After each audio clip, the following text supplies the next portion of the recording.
Hello everyone, we are here to discuss about chargebacks and liability shift in case of chargebacks when PSD2 is enabled. So let's start with what chargeback is.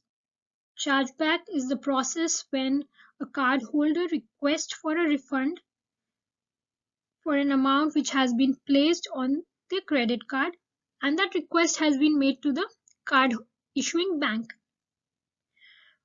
Now, whenever a chargeback is placed, when a request for a refund is made from the cardholder to the issuing bank, there is always a non-refundable fees associated with that chargeback. And that fees is supposed to be paid by the merchant. That may land up between $20 to $100 depending upon the chargeback amount. Since a merchant is always supposed to pay for this non-refundable fees, whatever the result is for a chargeback, so it's definitely a threat to the merchant, and frequent number of chargebacks can even ruin the reputation of that merchant in terms of bank. Now, there is another term called refund. So how is it different from chargeback and refund? Chargeback is when the card user, the card holder, directly communicates with the card issuer, to refund the money. But when the card holder asks for a refund from the merchant itself, it is termed as refund. So behind the scene process of issuing this refund in case of chargeback is different as in case of a refund.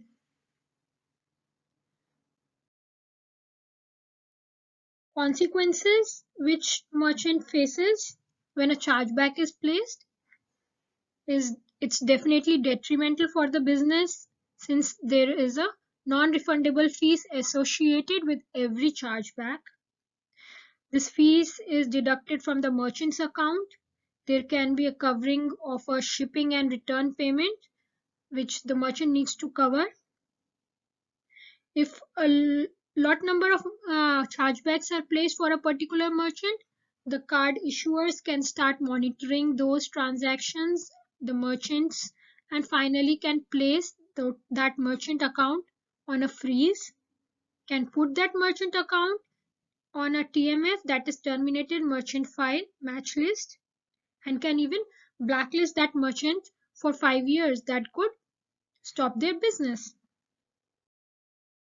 So what should be next? That merchant should understand the mindset of a customer so as to reduce those chargebacks. Now, to understand it, what are the causes that makes a customer apply for a chargeback? There can be a number of reasons. The very first important reason is the customer does not receive the product itself for which they paid for it. The other thing is that the product received or the service received by the customer does not match as was expected.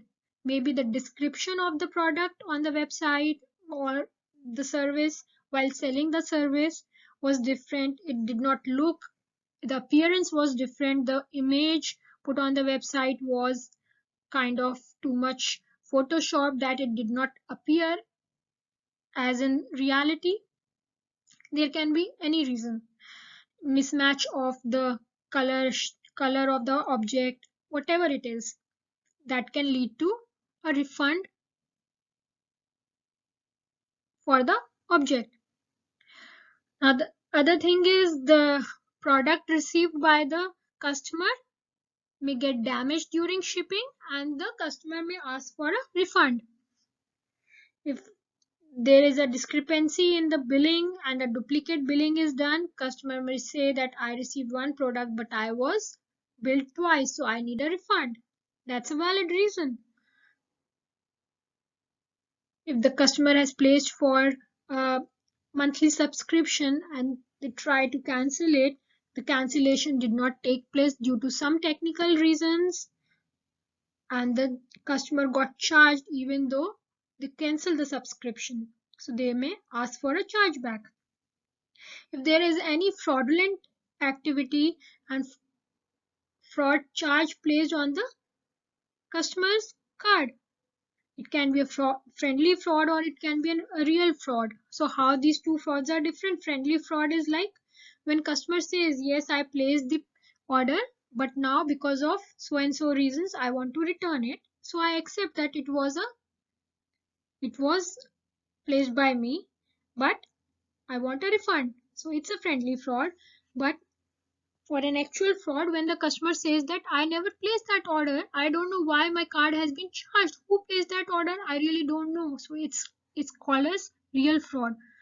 So there can be many more reasons which can lead a card holder to ask for a return of the money which was placed on the card. Now, what should be the action of the merchant when a chargeback has been placed? When a chargeback is placed, the merchant can try to claim or dispute it, but there is always a deadline to dispute that chargeback. It is always in the hands of the issuer to approve it or not. There are a number of documents needed and proofs to prove that it was a wrong chargeback placed. Reversing a chargeback is actually tough because the issuer always favor the card holder. But yes, it can be done if really proper proofs are provided. So in case merchant do not take any action, it is by default considered by the issuer that the merchant is supposed to pay back. So how to fight a chargeback? If a merchant analyzes the chargeback and realizes that we should go for a dispute and we should not refund the money, we are not liable for it. So merchant can put down a chargeback rebuttal letter. What is that? It is related to any description provided to dispute that chargeback. And how that is done? Every chargeback is related to a reason code. This reason code is specific for that particular reason why that chargeback is placed. It also determines what is the timeline to apply for that dispute and what are the documents needed to provide a proof against that dispute. So chargebacks might be internal or external. Internal chargebacks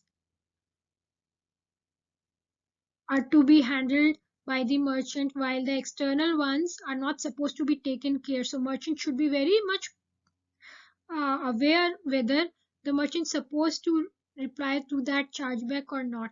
If it is handled directly by the issuer, merchant don't have to waste their time over that. The best practices that should be adopted by the merchant to reduce the number of chargebacks. The very first and important thing is the customer satisfaction. If the customer is happy with the product or the service they are receiving, customer would never apply for a chargeback. They would never ask for a refund of the money. So the very important thing is to be very transparent with the customer, very much crisp and clear about what product or the service you are selling, so that customer is not shocked when they receive the product or the service. It is all up to the level of their expectations. So be very clear in describing the product or service you are selling. You should also lay down your refund policy very clearly. If a product is non-refundable, it should be clearly mentioned and displayed on the website so that merchant may not land up into a chargeback. Then whenever the billing is done on the credit card, there should always be a clear reference of the product for which the card was billed.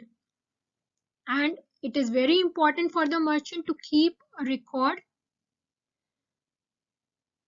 of all the chargebacks so that they can keep on analyzing such orders and keep on improving their policies to make their end customers happy so that it reduces the number of future chargebacks.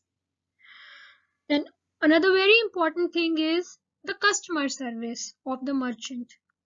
The customer service should be readily available.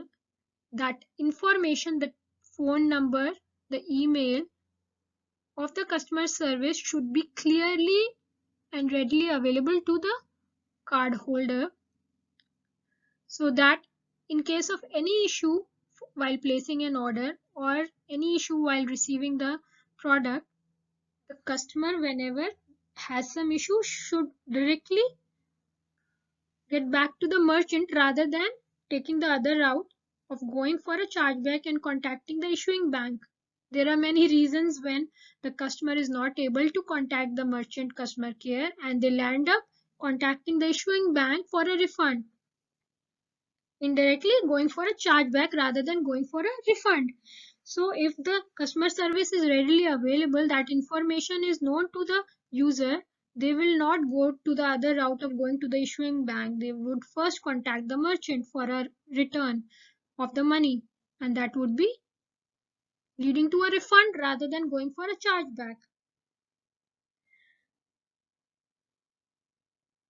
Another advice is always keep on analyzing the reasons why your chargebacks are happening, so that you can always improve your policies. The next thing is liability shift in case of chargebacks when PSD2 is enabled. So PSD2 provides protection to the customer as well as to the merchant. For the customer side, it provides more authentication layer so that customer says that yes, this order has been placed by me. They do a one-time password. Now, what benefit PSD2 do to the merchant? It provides the benefit of liability shift to the issuing bank. So if everything merchant is PSD2 enabled, the liability shift will happen to the issuer. But you have to make sure, this point is important, that for case of chargebacks, liability shift happens only when the chargeback is a fraudulent chargeback. If it's a non-fraudulent chargeback, it's a friendly chargeback. In case when the customer says that the product was not matching as per the description, I'm not happy with the services, that's yes, I received the product, I placed the order, but because of some reasons I want to return the product, then that case is not considered as a fraudulent chargeback and liability shift will not happen in that case. It would be the responsibility of the merchant to refund the money. So liability shift only happens in case of chargeback in PSD2 when it's a fraudulent chargeback. Here are some tips related to chargeback. Customer satisfaction is the utmost priority of the merchant. Happy customers, lesser chargebacks. And if you want to dispute a chargeback, never wait for it. Do it ASAP. It helps you in recovering the data for that particular customer order placed on file. So it becomes easier for you to win that dispute. That's all for today. Thank you very much.